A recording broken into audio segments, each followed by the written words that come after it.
Hello, Babaylan Brujas. Welcome back. Kababaylan, yes, welcome back. It is our study break. And we always do something different on study break. Yeah, it's a break, so it's Yes. pretty free-winded. But today we're celebrating two things. We have completed chapter 14. Therefore, we have completed the book. Woohoo! I wish I had a horn thing. Yes. And Wah, wah, wah. I don't know, sorry. we love y'alls, and we thank you so much again for just staying in tune with us. But, we switch it up with our guests, and today we wanted to bring in a man guest. The patriarchy. I'm just kidding. It's so. Tell us more about this guest, Imee. So this is Rob. He is my partner. He lives in the house with me. We co-parent together. Co-parent, co-domicile. Yes. And so Steph has been visiting with us all week, and we've been recording and doing content. And we just thought it'd be a fun thing to invite in Rob. He follows. He listens to every single. He's been down supportive. since I'm a day fan. one. Oh, Yeah. Man. So, and we just thought, we rail on the patriarchy all day, every day, as y'all know. So he's our token today to prove that we are not men yeah, bashers. exactly. We absolutely support our men. We love and wish them all the love. But for real, yes. But so, yeah, it's a little juicy. So, Some male Hello. presence. Rob, Tell us more about it. yeah, tell us more about yourself. Pronouns, maybe your sun, moon, rising. I'm Rob Dalton. Leo, Sagittarius, Leo. And what Fire. Fire. Mm. And what are your pronouns? I am he, him. It's like, hold on for a minute. Yeah. Okay. Yes. He, him. What else about myself? I work in the IT field during the day. I am also a calling instructor for the kids in adult class at our local gym that me and Imee study at, train at. What else? What is, if we may ask, we don't want to ever assume anyone's cultural heritage. So what is your cultural heritage, Robert? I am half Filipino and half Caucasian.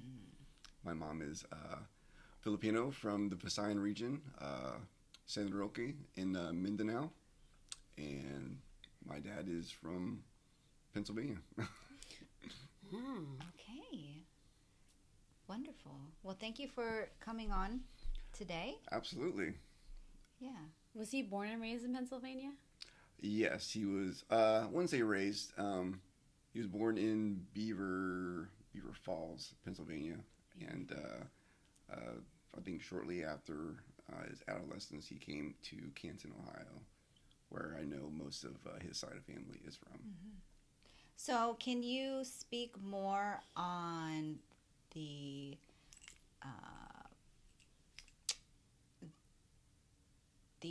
experience you had growing up being of mixed heritage, being Filipino and American? I think it was definitely different.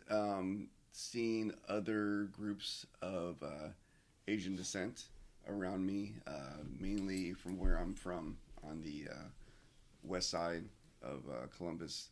There was there's a lot of other. It was very diverse. A lot of people from Cambodia, Laos, Vietnamese. I tried to, as someone that recognized themselves as a Filipino, even though I was half. I wanted to bring myself into that fold, but as unique as I wanted to be in that way, I always felt there was a conflict because I was half white, and I think I presented more white sometimes. So I feel like I didn't, from that demographic, always was recognized that way. But then sometimes from the Filipino standpoint, I was also like not Filipino enough. So. Oh, we read about that, heard about that. So, but it was interesting. It was it was a conflict because I wanted to be more unique, but then I also felt the benefits of that lifestyle too. So The privilege yes, of it. yeah. Tell us about a time Um, you felt the benefits. let me think.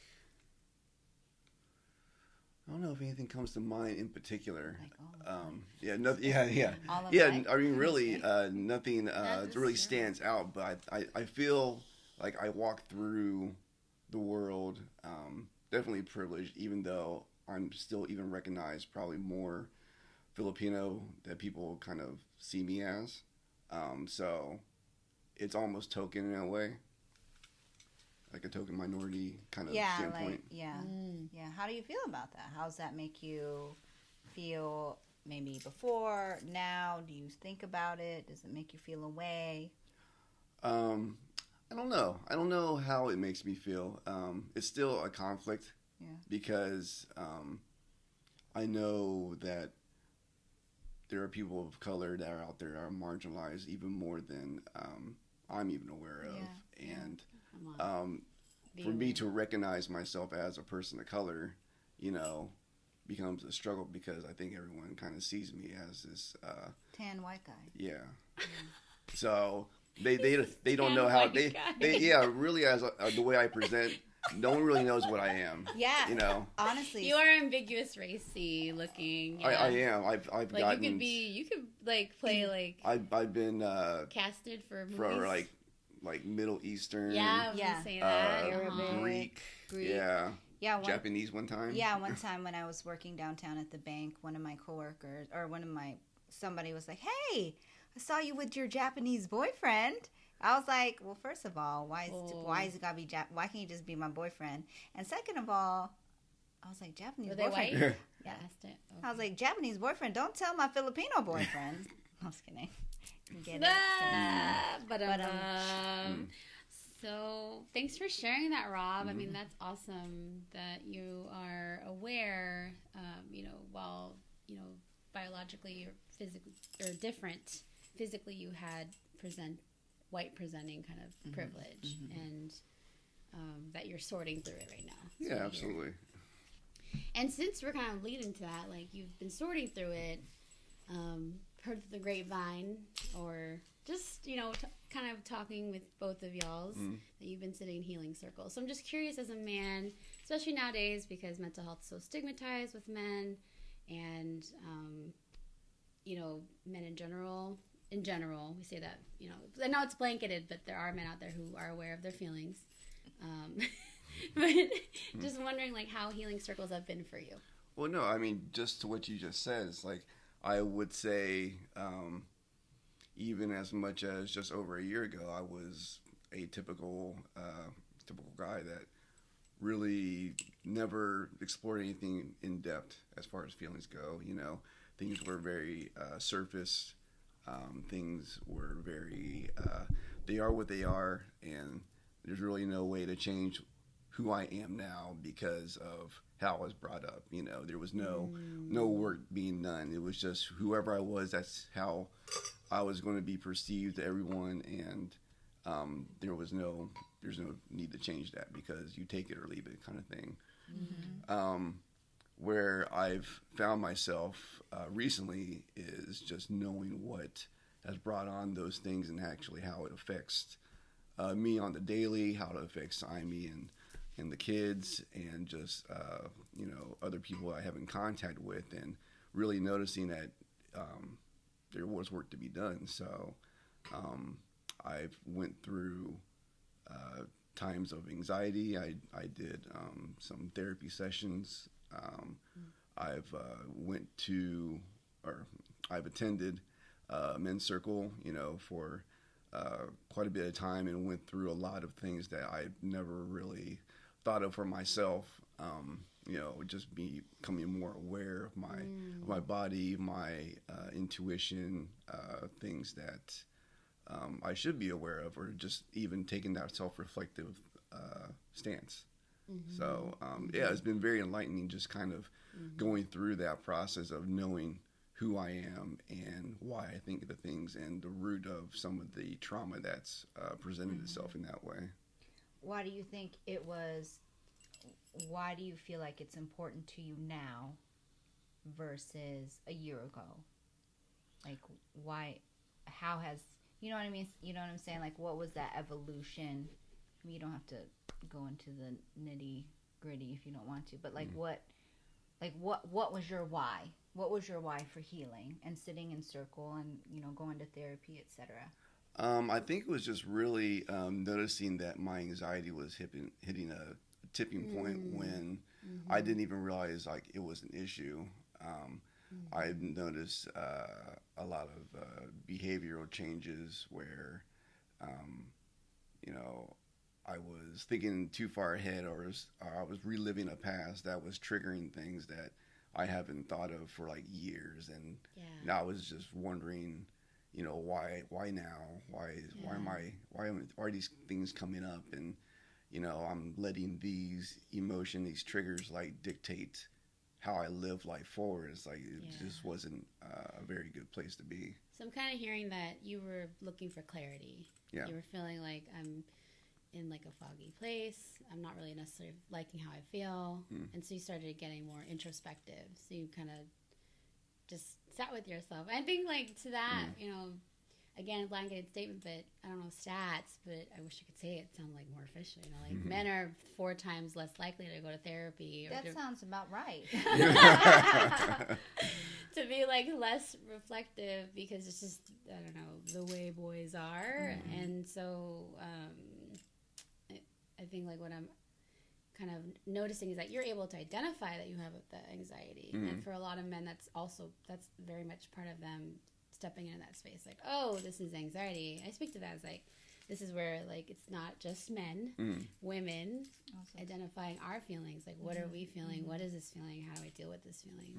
So, well, I think it's also the fact that just identifying that you don't have to just stay that way. You know, saying that you just are who you are, and you know, people just have to accept that for who you are, even though it's more of a detriment to yourself than anyone else, you know, in your own process of healing and becoming your best self. So if a guy is not prone to improving themselves, trying to be themselves, then there's no reason to go to a professional or to try to help yourself in that manner, because what's the point? So you would say like last year you didn't see the value, or you're just like, it is what it is, and then this year it was kind of like, whoa, actually I can change that. Is that right? And like I say, just identifying the behaviors that I felt like were becoming detrimental. I would definitely say that before that point, you know, really a lot of things that people don't initiate help is because they're comfortable in life. They've already hit all these milestones, and they feel like life is good, they're content, they're satisfied, and they think everything is good, regardless of whatever is happening within themselves, mentally, emotionally. You know, if they're satisfied and they're content with life, then why change? Yeah, and if they're told that the life they have is to be content with, you know, it's the American dream, capitalism. You know, you have a house, you have a wife, 2 kids, you got things. Hit all the benchmarks. And then so it's like, okay, and we got a cat. So I know that you do not represent all of mankind, all of mankind, but as far as your perspective and your experience, why do you think the statistics are that, even though we don't know the specific statistics, but why do you think men are less likely to sit in healing circle willingly, or to seek out help? Well, I think, you know, it just goes back to saying, you know, they're satisfied. They're satisfied with their life there, or even if they're not satisfied with their life at that point in time, they give into the system that they're already working into, knowing that there's success in that part. So why go into something that they are unfamiliar with, and that might disrupt the whole system itself, that they're already trying to gain success in. So why flip the system on its head when they're already trying to go through the motions of that system to gain what they perceive as success? So what I'm hearing is that perhaps there's a little bit of the patriarchy knows that they have privilege and probably don't want to maybe give that up or like look elsewhere, because then if they start looking at themselves and realizing, being aware of the privilege that they have. Oh, sure. In the system. Right. Yeah. Anyone that recognizes they have some influence or power in a certain structure or belief system, why are they going to try to disrupt that or change directions in that standpoint if it means you're going to sacrifice that influence and power? Yeah. May I share what was coming through for me like listening to you? I heard like a catch-22. It's like on one hand, it's such a masculine thing to say, and assuming you say him, her, him, his, hearing that you're masculine dominant. So masculine energy is known to be grounding, very like rooted, and that's what the feminine needs, because the feminine's very flowy and free going, right? And so on one hand I hear like on the masculine, to be rooted is like, well, I'm settled, like I feel grounded, I'm cool here, like this is my nice little area. Yeah. Right. And then on the other hand, I'm hearing that how that can be detrimental to the progression of humanity. So it's kind of like, how do you find that balance between like staying rooted and like, do you know what I'm saying? Yeah. Like, yeah. Like you're staying rooted in both ways, Right. I guess. Right. And I'm just wondering like how. I lost my thought here. Well, I think it's very binary, because what you're saying about them being grounded and just being rooted. That's what men are taught from the beginning, and what society tells them to be that, this like, pillar, provider, that foundation, that provider, that stability Yeah. within the structure. So therefore, if you go and poke at the structure and make it unstable, right? Then what else unorderly. do I have to look forward to, or what else do I have to move forward to? And would you say, what else is my worth? Absolutely, because that's an identifying position for a man. Yeah. Yeah. So I mean, we've said this. I talked to you about this before, but the patriarchy has not even done the patriarchy any good. Do you know what I'm saying? The patriarchy hasn't done men any favors either.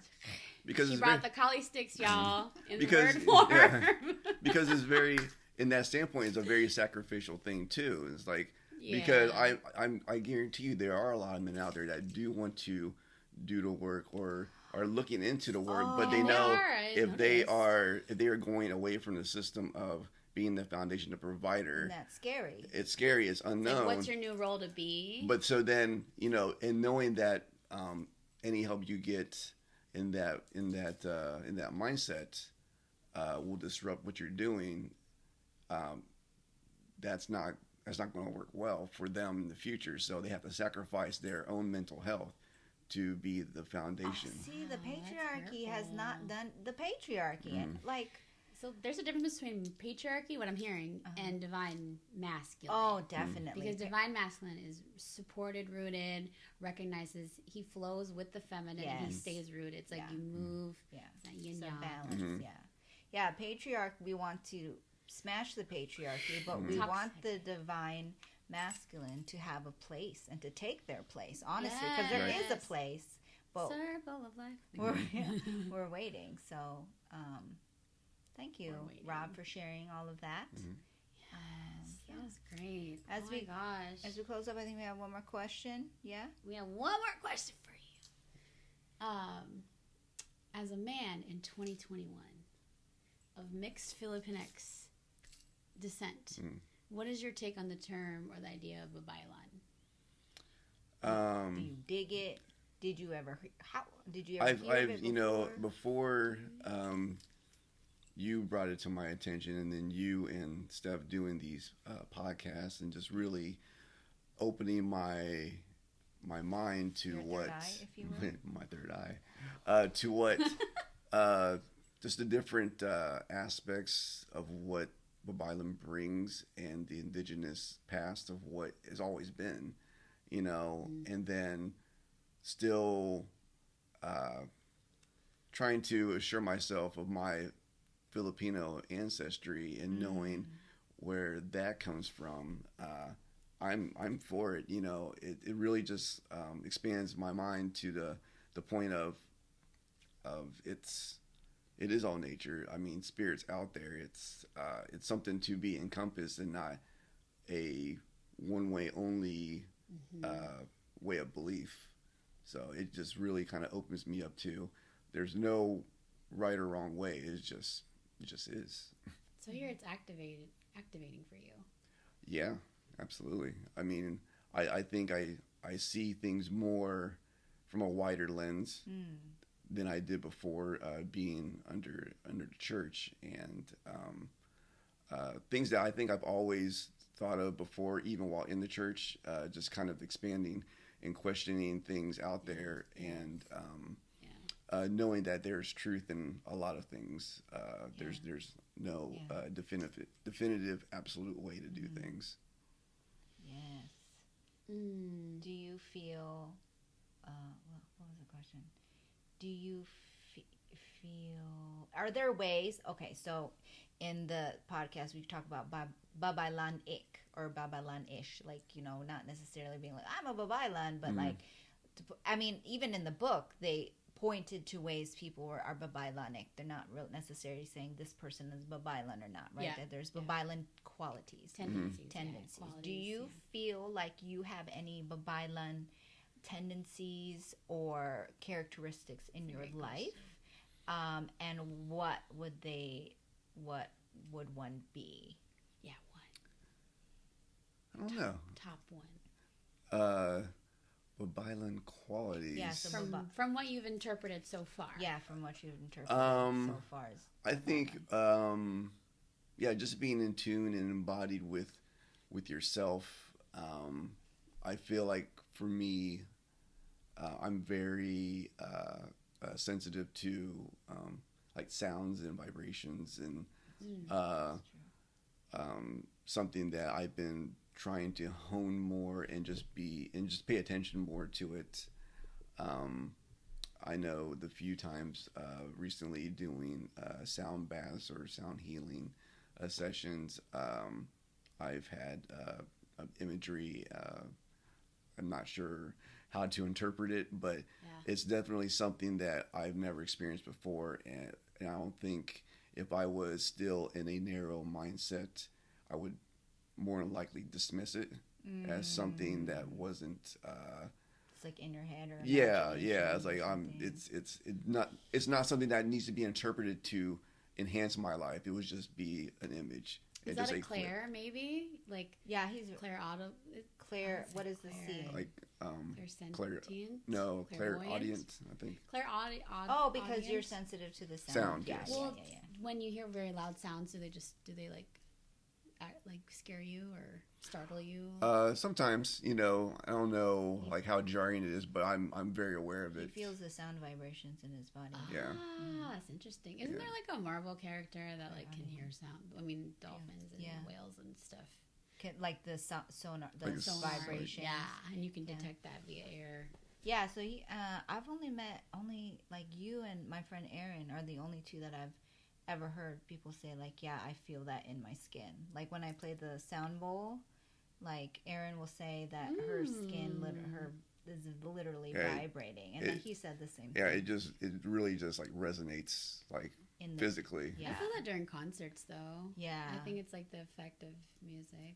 But I mean, if your skin literally starts I don't moving. feel that. I don't feel that when I do the sound bowl. Really? No, I don't feel it bodily. Like it's almost like an out of body experience. Oh, everybody's experience is gonna be different, so that's interesting. Okay, well, thank you for sharing. I thank you. Yes, and as like last bonus question, can I pitch one for y'all? Yeah. Oh my gosh. Oh. No, dang. I was gonna put you on the hot spot. Me? Yeah. Oh, snap. I know. Do it. Do it.